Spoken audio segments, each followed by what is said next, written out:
under siege ang Senate po now?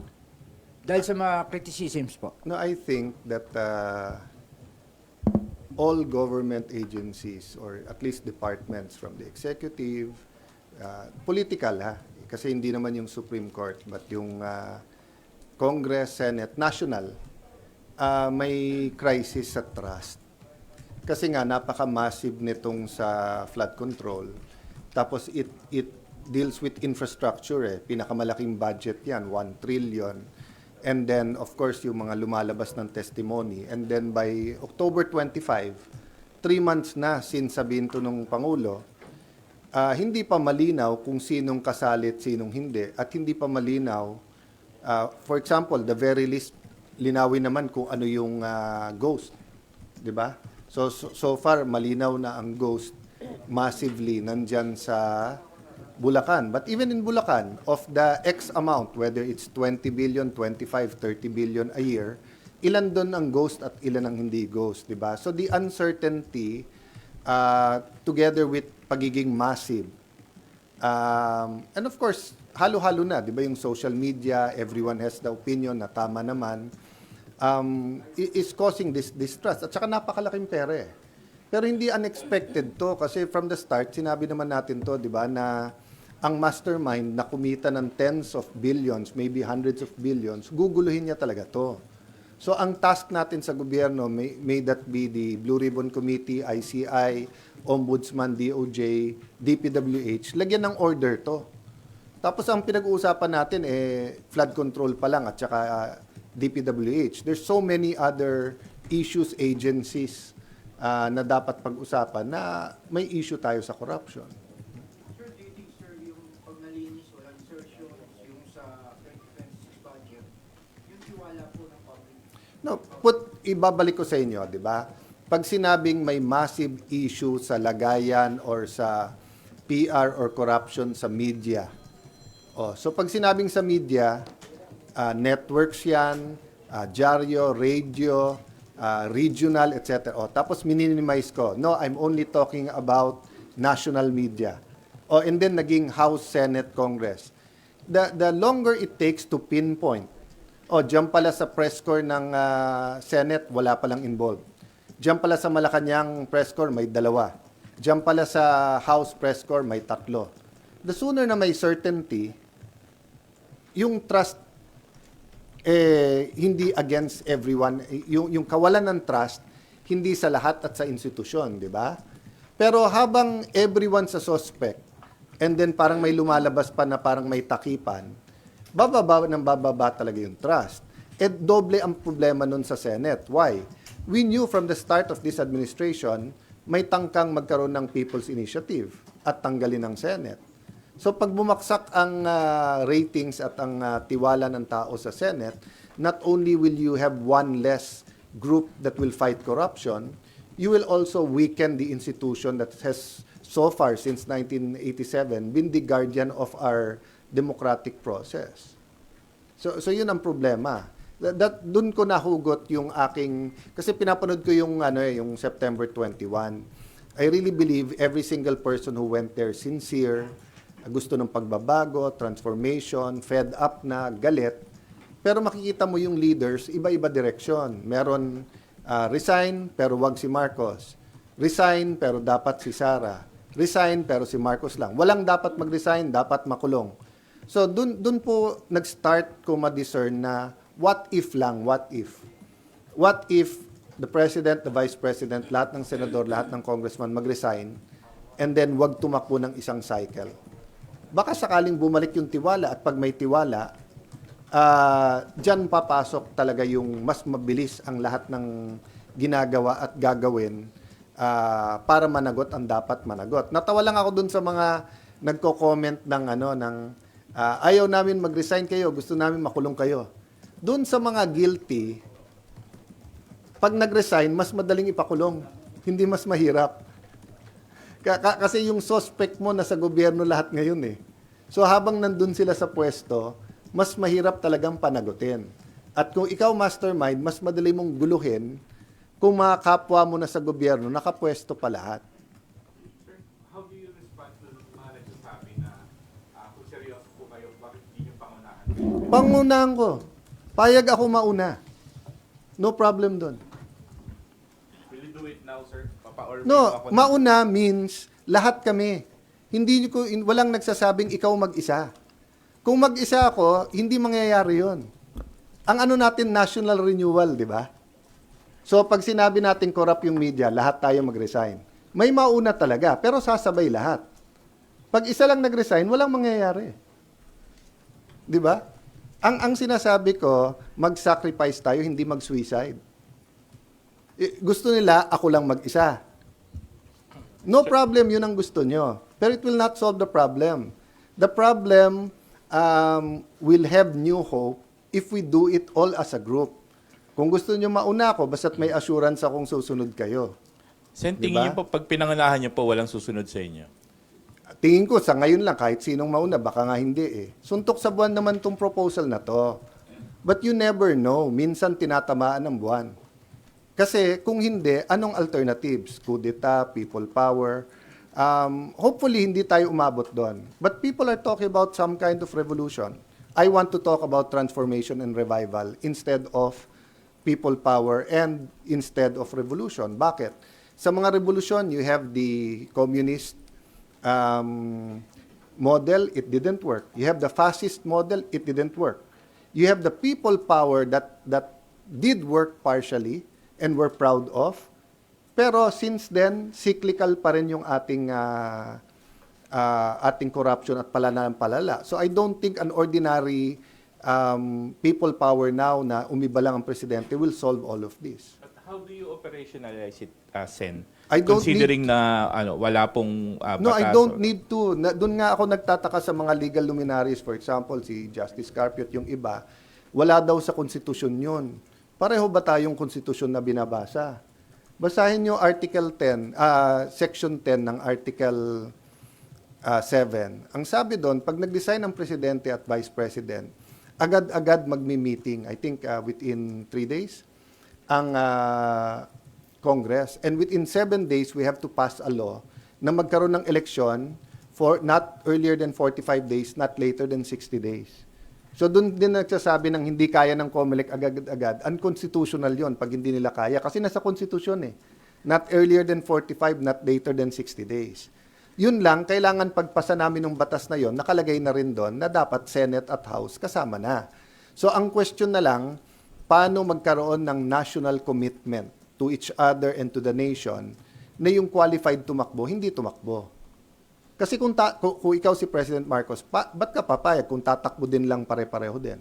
Kung ikaw si VP Sara, ba't ka papayag kung hindi yung lahat ng iba na maaring involved din ngayon ay tatakbo din, di ba? So put it another way, no? Ang baon ko sa Senado araw-araw may problema, anong solusyon? Ang hugot ko, nandun ako sa EDSA 1, more or less sa EDSA 2, may mga roles. EDSA 3, nakita ko yung sincerity ng mga tao. So sa lahat ng laban ng korupsyon, one way or the other, since 1998, became a congressman, we contributed towards good. Ang problema, lalong lumala eh. Nung nawala yung pork barrel, lalong lumaki ngayon, di ba? Tapos, hindi tayo magkaintindihan ngayon eh. Bakit pag grupo nila ang naglagay, insertion yon. Pag grupo nyo, amendment yon. Di ba? So, sabi ko nga, nung bata ako, tinanong ko sa yaya ko, Yaya, bakit pagka nagkakasakit ako, sabi mo, hika? Bakit sa mga kaklase ko sa high school, asthma daw? Sabi nung yaya ko, kasi mayaman yung mga kaklase mo. Pag mahirap, hika yan. Pag mayaman, asthma yan. So bakit kapag kasi Risa, amendment yan, hindi insertion. Pag iba, insertion yan. So how can we have a national dialogue kung ganon, di ba? But as far as feasibility and constitutionality, nasa constitution yon. The only question for us is, are we willing to sacrifice? Now, if we're not, okay lang, let's move on.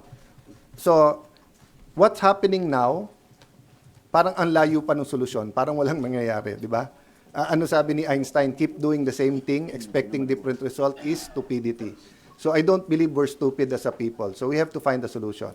So one other alternative universe is mag-resign lahat. O hindi pa rin, what's the next one? We have to come together kailangan may vision tayo paano na ma-solve. So lahat ng ibang corrupt, sa BIR, sa customs, sa online gaming, sa illegal gambling, you name it, nakakatago ngayon kasi lahat ng attention natin nasa flood control. Di ba? So, yun lang pinopoint ko. We have to provide a vision. We have to, so, sabi ng iba yung ICI, hindi, maraming ang problema eh. Di ba? Just making things public, ano bang tinatanong nila doon? I believe in the ICI. I believe in the people there individually. But from the start, di ba, nung nagsalita ako sa floor, sinabi ko sa inyo, hindi pa independent yan at kulang pa, whether batas or paano ayusin. If you ask me, lagyan ng isang representative ng Catholic bishops, isa from the born again, isa from Muslims, isa from Iglesia. Pero lagyan nila ng plano. Halimbawa, simulan natin sa ipasubmit sa DPWH, saan ba meron talagang ghost, saan wala. Alin contractor ang definitely walang mabuting ginawa at alin yung iniimbestigahan pa. Pagka moving target tayo sa lahat ng gagawin natin, walang maayos dito. Yung nanggugulo has more than enough money, opportunity, power na guluhin lahat to. Ginagamit yung fear ng tao, yung galit ng tao para lalong magkagulo rather than magkaroon ng order dito. Sir, pwede po bang hindi muna mag-resign yung mga incumbent, magpatawag na snap election, then kung ano po yung magiging result, saka sila mag-step down po lahat? Yun ang magiging proseso. Yun ang magiging proseso. When I say snap election, kasi iniisip lahat ng 1986, di ba? Iba talaga sitwasyon nun. But snap election, snap means mabilis. Di ba? Yung hindi scheduled, etc. So if the President and Vice President resign, magkakaroon yan ng acting. Pero ba't naman sila magre-resign na wala naman commitment ang lahat ng congressman at lahat ng Senate na kami din at walang tatakbong for president sa amin. Di ba? Walang tatakbo ulit na senador ulit. So sabi nga nung iba sa comment sa Facebook, kayo din ang mananalo, bawal ka nga tumakbo eh. Sabi nung ibang comment, di hindi kayo makukulong. Hindi, mas madali mo nga pakulong kung guilty. Kasi wala na sa pwesto eh. Di ba? Baka a fresh start is what we need. Baka hindi. People power brought that. But as you saw, di ba?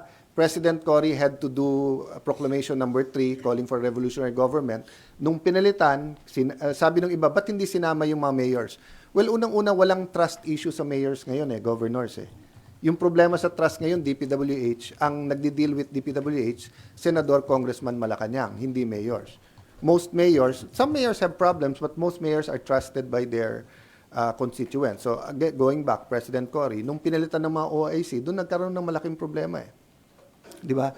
Pero kung hindi naman nila pinalitan at inabolish yung Congress, you had the same people who supported the dictatorship. So, I could go either way sa argument. Ang point lang, we have to do something differently. We need radical change. We need transformation. We need to attack yung core values ng ating gobyerno ngayon. It's not happening with the present joint or parallel investigation of DPWH, some individuals, NGOs, ICI, and the Blue Ribbon Committee. Sa Blue Ribbon nga lang nagkakaproblema Pero tingin ko sa lahat ng problema, yun ang pinakamadaling ayusin. Kasi tamang papalit kay Senator Lacson, tapos magandang caucus, i-announce ang direction, transparent na rules, tingin ko maayos natin yung investigasyon ng Blue Ribbon. Dapat ba ituloy? Dapat. Pero dapat bipartisan or non-partisan yung direction, tapos klaro kung anong direction. Sen, good morning po. Speaking of Blue Ribbon Committee and speaking of resignation din po, may we get your statement po sa pagbibitiw po ni Senator Ping? And meron po ba kayong inaay or personal pick po kung sino po yung mag-chair ng Blue Ribbon Committee? In my case kasi mahaba na rin ang history ko kay Senator Ping. I believe in him, in his integrity, kaibigan ko rin. Having said that, it's not a secret naman na meron kami, meaning yung minority, ako personally, difference of opinion sa direction and yung handling. Dati kasi, nung mas bata kami pare-pareho, aside from, bata pa rin naman si Nimpa, mas payat na ngayon. But maraming bata sa inyo ngayon, pero yung mga kasabay ko na nung neophyte dito, dati kasi 70, 80, 90% nung takbo ng committee, pinapabayaan mo sa chairman yan. But ngayon, iba na ang mga members ng Senado. At the same time, may social media ka. Di ba? Na every participant, hindi lang nanonood. Real time yan online. Nagko-comment, nagbibigay ng etc. No? So, iba na ngayon. So, yung direction ng committee has to be by consensus.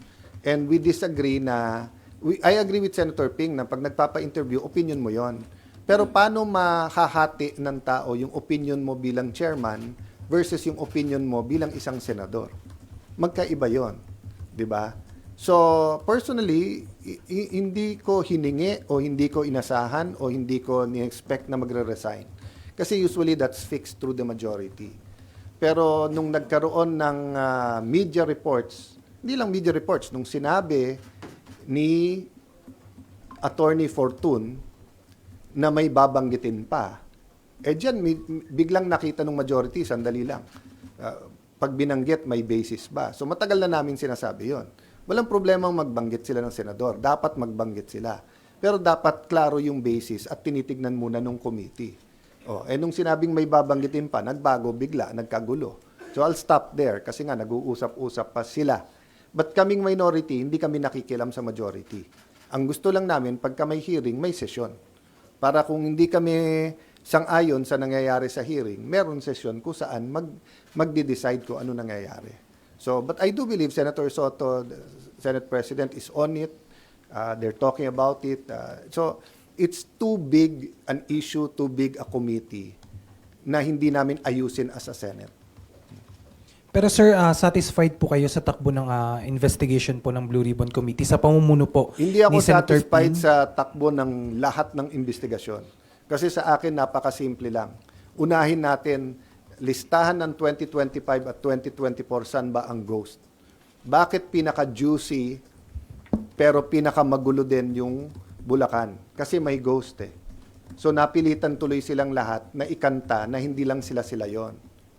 Iba kasi yung may corruption ka sa DPWH. Parehong corruption yun ha, parehong masama. Pero iba yung sila lang na yun talaga yung kalakaran o di ba ano sabi ng isang witness? Ngayon kasi umabot sa 100% ghost. Panahon ni Duterte daw 15 to 25. Panahon daw ni Pinoy meron din pero 10% lang. So ang punto, part ng panggugulo yan eh. Naguluhin mo lahat. Na lahat meron. So saan mo umpisahan? Hindi ko rin masabi basta-basta. Pero sa akin clear, most guilty and mastermind. Paano mo habulin yung mastermind? Kailangan may working theory ka. Ang working theory ko, this wasn't an ordinary, pwede dito, pwede dyan, 15%, 25% ghost. Hindi. May tumingin sa buong pondo at sinabing, uy, pwedeng may gawin ako sa pondo na to. Benta ko to. Dito. At may kasama doon. Paano mo mabubuo yung theory na yun kung tama o hindi? Simple lang. Kumuha ka ng kung saan yung mga ghost, pag lumabas yung listahan na yan, tapos isa-isa imbitahin yan, so katulad na nangyari sa Bulacan, and then mako-compare mo ngayon. Di ba? Put it another way, kung walang problema sa flood control, kung walang naging corruption, tapos lumabas ang listahan ng bawat senador, hindi ka naglagay sa flood control. Hindi ba mali yun? Sipin mo, may mga lugar sa Pilipinas, sobrang bahay, hindi ka naglabi na lagyan yun. Pero ngayon, walang umaamin sa flood control kasi nga may corruption doon. Pero hindi natin mahati kung sinong naglagay na wala namang corruption kasi amendment yon, sinong insertion na ayaw lang amiti insertion kasi mali yung salita, at sino talaga yung may kasama sa sindikato na pinagkakitaan lahat ito. Kaya gumulo. So now, having said that, when you say we're not satisfied, it's not the whole fault of the chairman. Isa din lang siya sa iba. 'Di ba? So as I said, 'di ba, maraming na-expose, maraming magandang nangyari under the chairmanship of Senator Lacson. And if this was 10 years ago, 15 years ago, I don't think aabot sa mag-iisip siya mag-resign. Pero iba sitwasyon ngayon eh. Iba din ang mga iba't ibang grupo. So having said that, either wag na siya mag-resign at mag-usap-usap sa direksyon, or kung sino man yung papalit, mag-usap din sa direksyon. And yung usapan sa direksyon should be public and transparent, and walang usapan na takipan ng kahit sino man. Pero hindi rin naman pwedeng parang pagbabanggitin medyo grupo na to, go ahead. Pag etong grupo na to, wag mo nang banggitin. Pag siya naglagay, amendment yan ha. Pag ako naglagay, insertion yon. Hindi tayo magkakaintindihan pagka ganon. Di ba? No. Pag Malacanang ang nag-release dahil ano siya, unprogrammed, ano yon? Insertion, amendment. Ano? O hindi natin masagot. Kasi nga, we cannot debate and we cannot discuss unless we define the terms. Pero sir, kayo po, meron kayong choice po kung sino Choice po ng majority yon. Kung gusto lang ibigay sa minority, I'm sure we can also find. Isa But po I kasi don't sa think- mga kinoconsider din po, again, si Senator Pia po, if I'm not mistaken, pinamunuan niya na rin po yung Blue Ribbon Committee. Sa tingin niyo po, Sama ko siya Sunday night. At that time, kakasabi lang ni Senator Lacson na magre-resign siya. So hindi namin napag-usapan at all sinong papalit. In fact, yung proposal ko na resign all, I think hindi pa niya nababasa kaya hindi niya ako kinonfront about it. So, but since Sunday night, hindi ko pa siya nakakausap. So, but hindi ko siya kakausapin unless tanungin niya ako anong benefit o hindi. Di ba kasi talagang usapan ng majority yun eh. And so far ang nangyari yung mga ayaw, di ba? But basic lang muna. Dapat matuloy yung hearing. Dapat yung ICI din maayos at dapat may kung papanigan ko man yung ICI na wag i-live stream, at the very least parang korte na pwede doon reporters. 'Di ba? Yung nakita niyo sa US, 'di ba, yung pwedeng may magse-sketch tapos no notes kayo. Pero yung hindi na natin alam ko ano yung tinatanong at ano yung sagot, medyo mabigat 'yon. Kasi siguro ang kailangan maano nung ICI is that your conclusion has to be supported by the public. And usually, pagka hindi alam ng mga tao yung premise at yung proseso, hindi ganun kadaling suportahan ng conclusion. So, halimbawa, kung naging conclusion nila, 24 senador involved, or that other extreme, walang senador na involved, will you support that? Media na kayo, ha? More informed na kayo than the public. Malamang you can't support it kasi hindi nyo na alam nangyari before that, eh. Di ba? Doon lang sa ICI, Senator. Pero ang decision na nila is not to make it public. So who can tell them, who can force them or ano man para isa publiko nila yung Well, remember, procedures? Pahapyaw, I talked about that on the floor. Na while it's a good idea to have an independent commission, anong parameters? 'Di ba? Kasi at least ako ha, pag independent kasi, independent from who and what? Balik ko sa inyo. Yung first meeting nila sa Malacanang eh. Tapos ang nag-appoint, Malacanang. Walang opposition na in-appoint. Walang religious leaders na in-appoint. Tapos nung si Ate Claire inintriga si Magalong, nawala, sila nag-appoint ng bago. So, di ba, everyone sees the sincerity of the president in getting but it's not necessarily independent. Then do they have the powers? Then hindi siya di ba? So maraming problema. And then yun nga, then yung House may investigation, tinuturo Senate, tumigil. Senate tinuturo House, napunta sa biglang pinalitan yung chairman. So, but I can tell you, medyo unfair sa minority yung sinasabing pag nagpalit ng suspect yung Blue Ribbon. Naumpisahan yan. Mga miyembro ng minority nandun. Si Senator Marcoleta ang chairman nung nag-umpisa. May narinig nyo ba kayo sa amin na suspect na papatayin to? Kasi alam kong hindi papatayin ni Senator Lacson yung hearing na yan. Iba lang yung direksyon.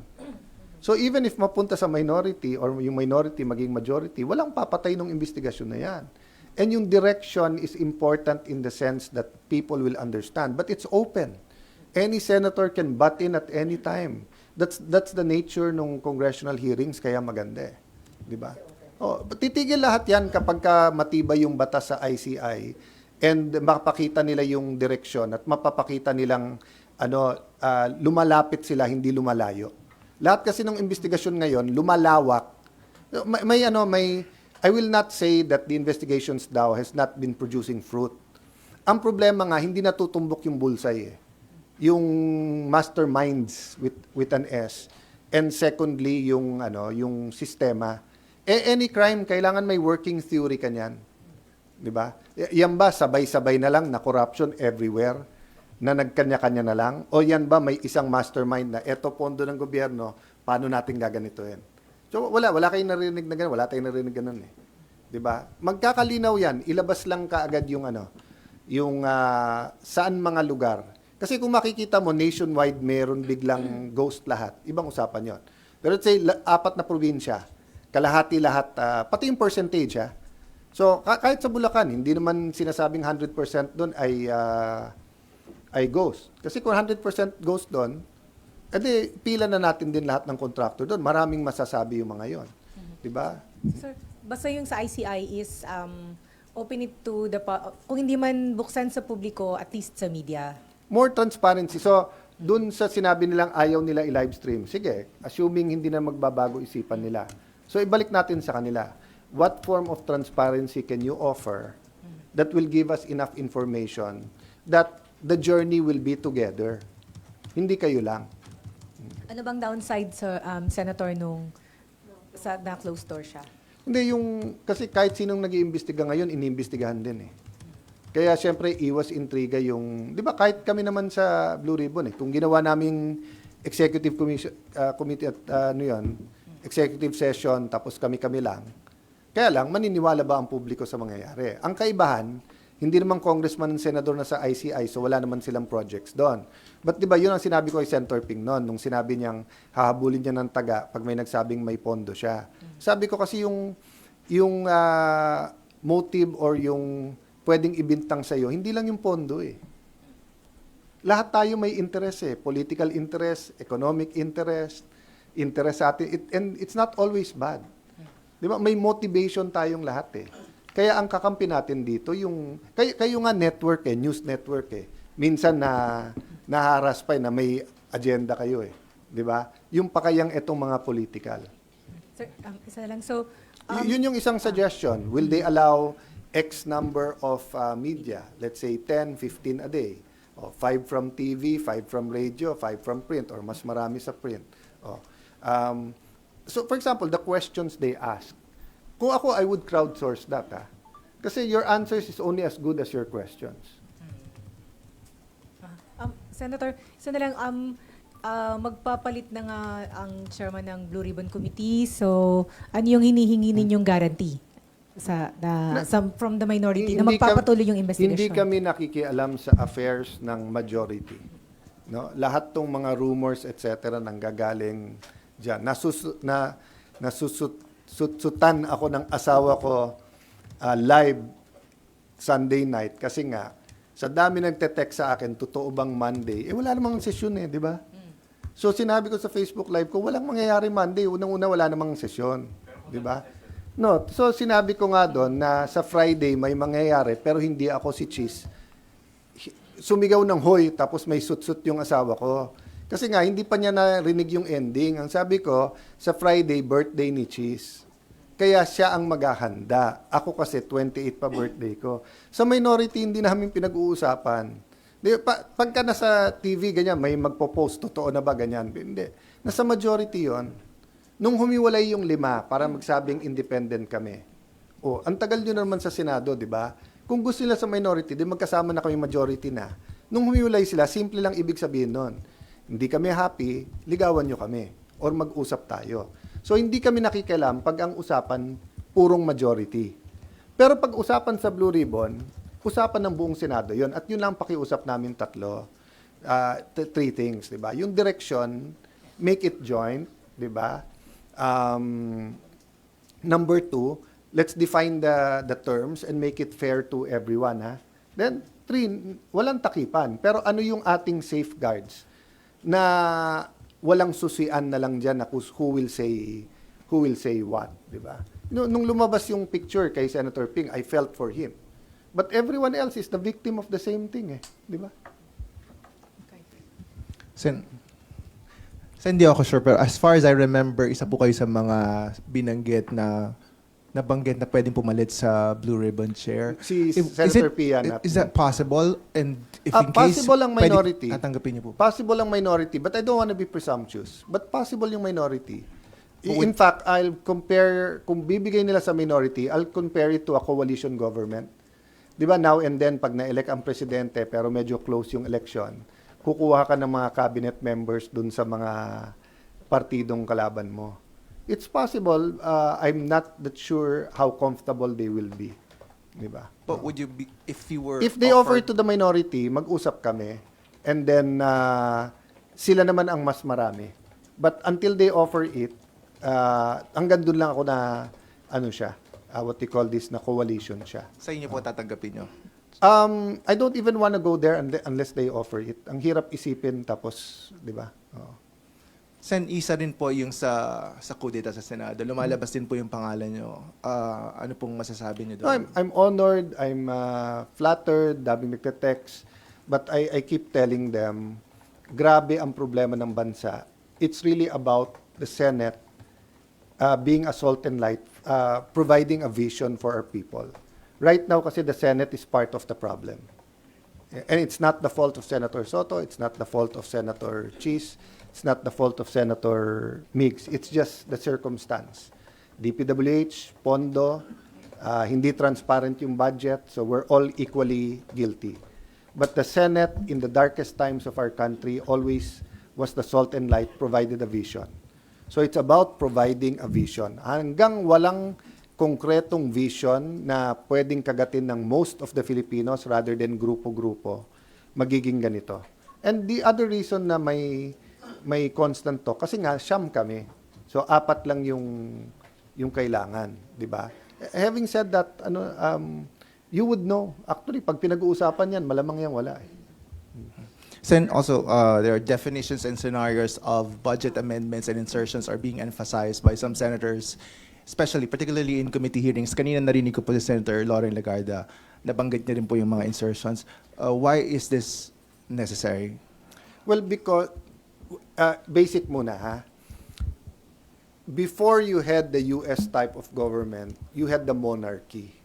Okay? And in the monarchy, Regalian doctrine, the king owns everything. So if the king owns everything, he decides regarding everything, di ba? Public works, village, farms, etong baron na to or etong duke na to, you can have these lands, di ba? Okay.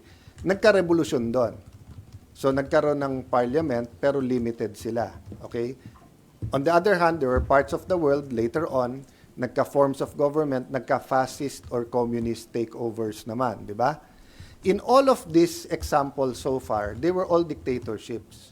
Meaning, isa lang nagde-decide, isa lang ang executive, judicial, at saka legislative. So, nung nagkaroon ng US style at nung nag-develop yung UK and then later on also France, ang sinabi nila, the executive proposes the budget, but the legislative does the budget.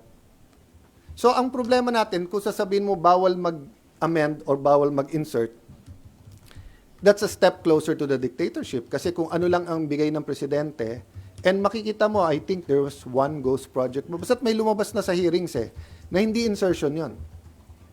And kayo mismo, di ba, even to the best of presidents, I thought President Aquino is a good president, but was it his first budget? Massively tinanggalan nila yung state universities.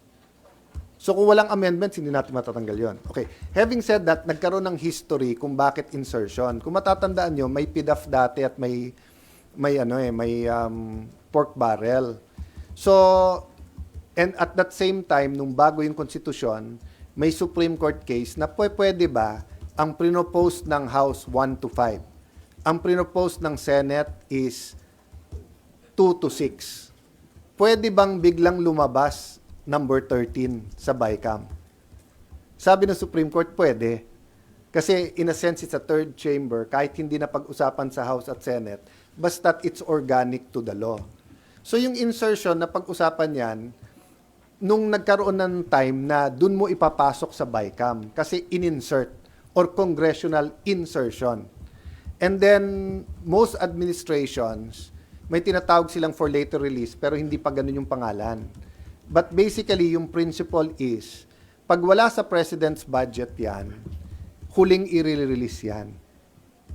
Pero minsan may usapan yan between the executive and legislative.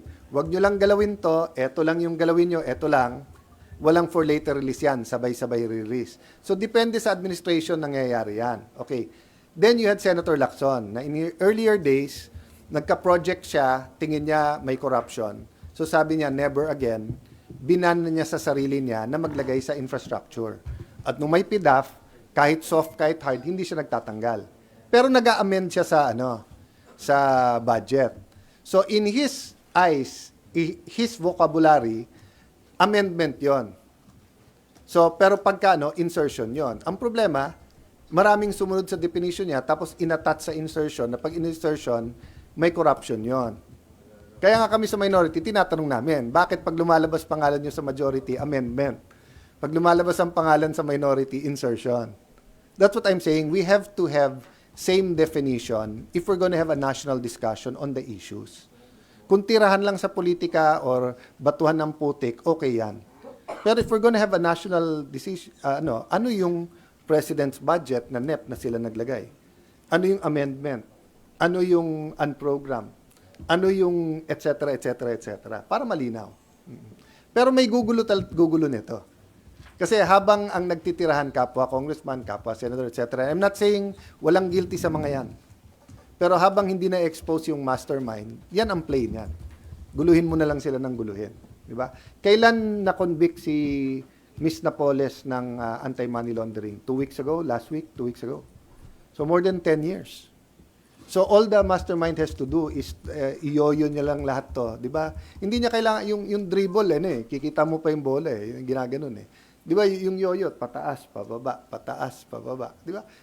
Dribble o yoyo lang ang kailangan gawin ng mastermind dito. Mag-grow yung frustrations ng people. And then by the end of next year, kanya-kanya ng propaganda that the hope is the candidate in 2028. It can work, it cannot, it pwedeng hindi mag-work. Kung hindi mag-work, baka magkaroon ng revolusyon. Yun ang na mabigat yon. Pag nagkaroon ng revolution ngayon, mabigat. It might be something that will be worse for the country. Sir, yung comment niyo lang po sa resignation ay sa pagkaka-appoint ni Secretary Remulla. 3 things. 1, sa taong bayan, pray. 2, sa atin lahat, bantayan. 3, kay bagong ombudsman na Remulla, congratulations and just follow your oath.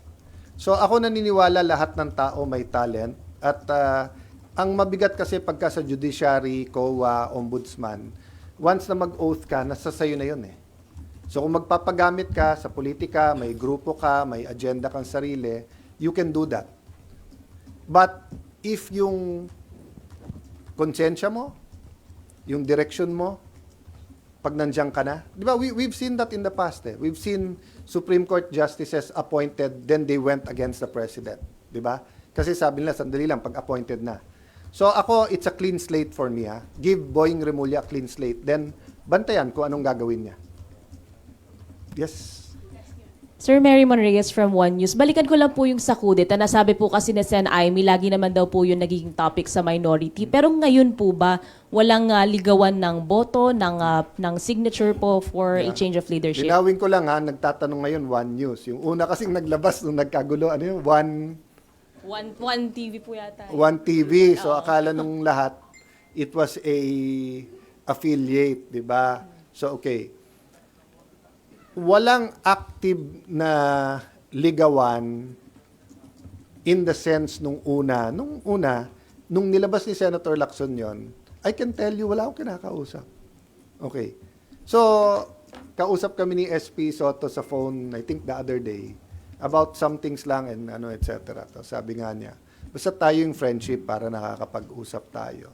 Tapos, inuulit nga niya.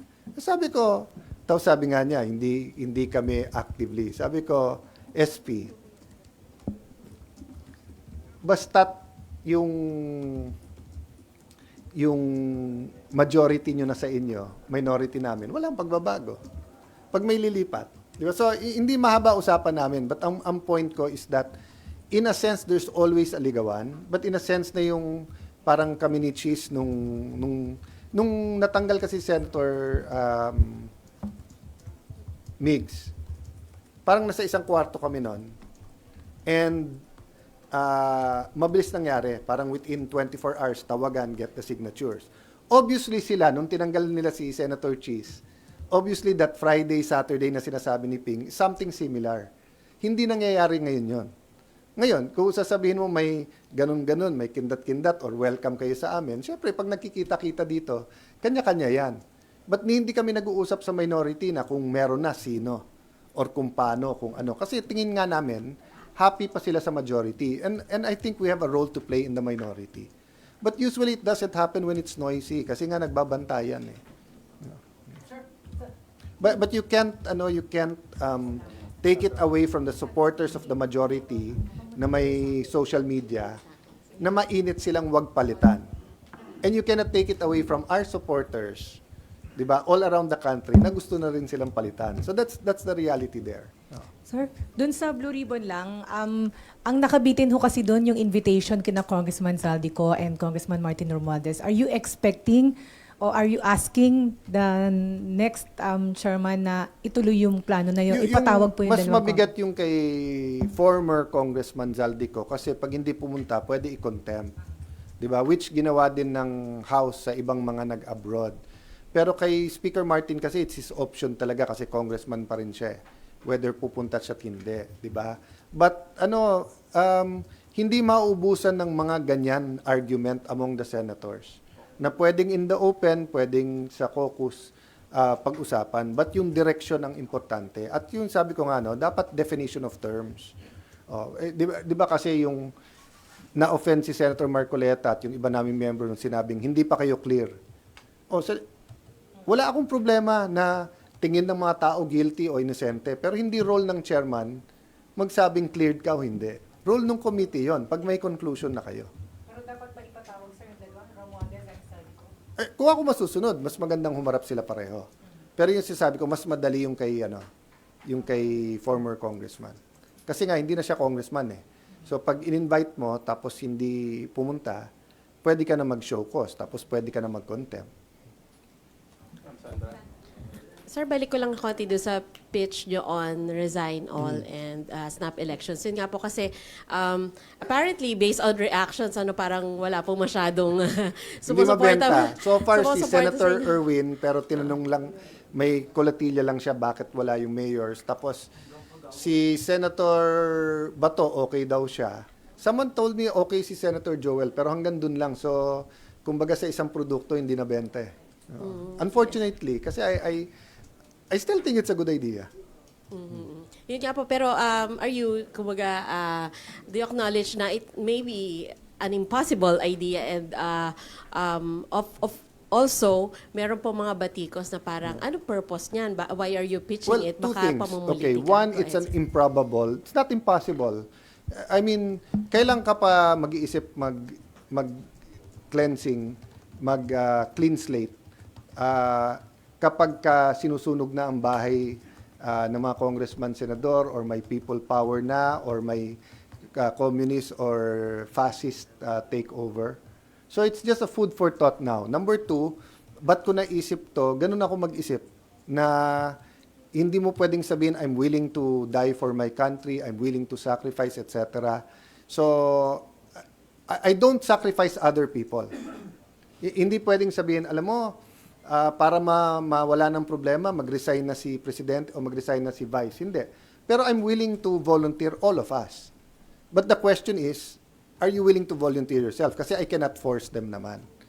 Willing ako kahit mauna. Basta't kasama sila. Iba yung mauna, iba yung ikaw lang.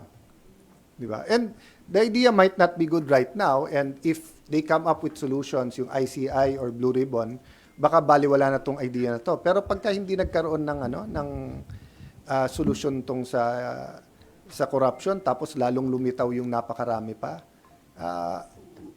there might be more radical solutions that we all won't like. Sir, long shot lang. Cha-cha. How about cha-cha?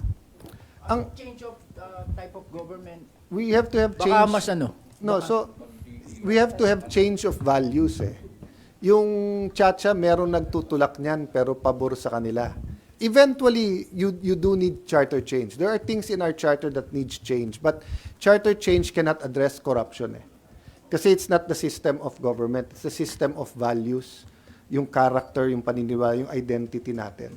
Lahat ng bansa na kung saan yung cheating, stealing, and lying, kahit gaano kaliit, ay pinaparusahan at masama. mas maganda ang takbo nila sa anti-corruption. Pero lahat ng bansa na parang konting plagiarism, okay lang. Daya sa exam, okay lang. Huwag ka magbayad ng taxes, jaywalking, okay lang. Magnakaw ka, basta't konti, okay lang. Yun, dun sumasama. So we really have to have a change in values and culture. Unfortunately or fortunately, I don't really know which, leadership matters eh. So ang problema natin ngayon, leadership, may distrust in the national leadership. No? Individually, I can argue otherwise. I can argue maraming nagtitiwala pa rin kay PBBM. I can argue mas maraming nagtitiwala kay Sara. I can argue between Alan and Soto, baka mas maraming naniniwala kay Senator Soto. Okay lang yun. But as an institution, presidency natin, Senado, Congress, there's so much distrust. Sama-sama kayo dyan. Walang inosente sa inyo dyan. Di ba? So, yun yung napakabigat. Sir, para linawin lang. Honesty ha, kaya pag last to last. Di ba? Sir, did you attempt or are you still attempting na ma-unseat yung majority ngayon? No, same answer 2 weeks ago, same answer dun sa One News, di ba? Na walang active ano ngayon. But if it falls in our lap, sumama yung iba, etc. Kung opposition ka, you always want to be administrasyon. Kung minority ka, you always want to be majority. But I really think right now, it's more of our supporters. Vigilant ang supporters ni Senator Soto and their majority na wag sila mapalitan kasi they believe in what they're doing. Pero very enthusiastic, active ang supporters ng minority na dahil naniniwala din sila na may magagawa kaming mabuti. So sir, wala po kaming inaasahan na palitan ng liderato bago po matapos yung sesyon? I don't think so. I think birthday na handa ni Wala namang Senator pinapaikot na resa, sir? Wala. Ayun yung handa ni Senator. Hindi yung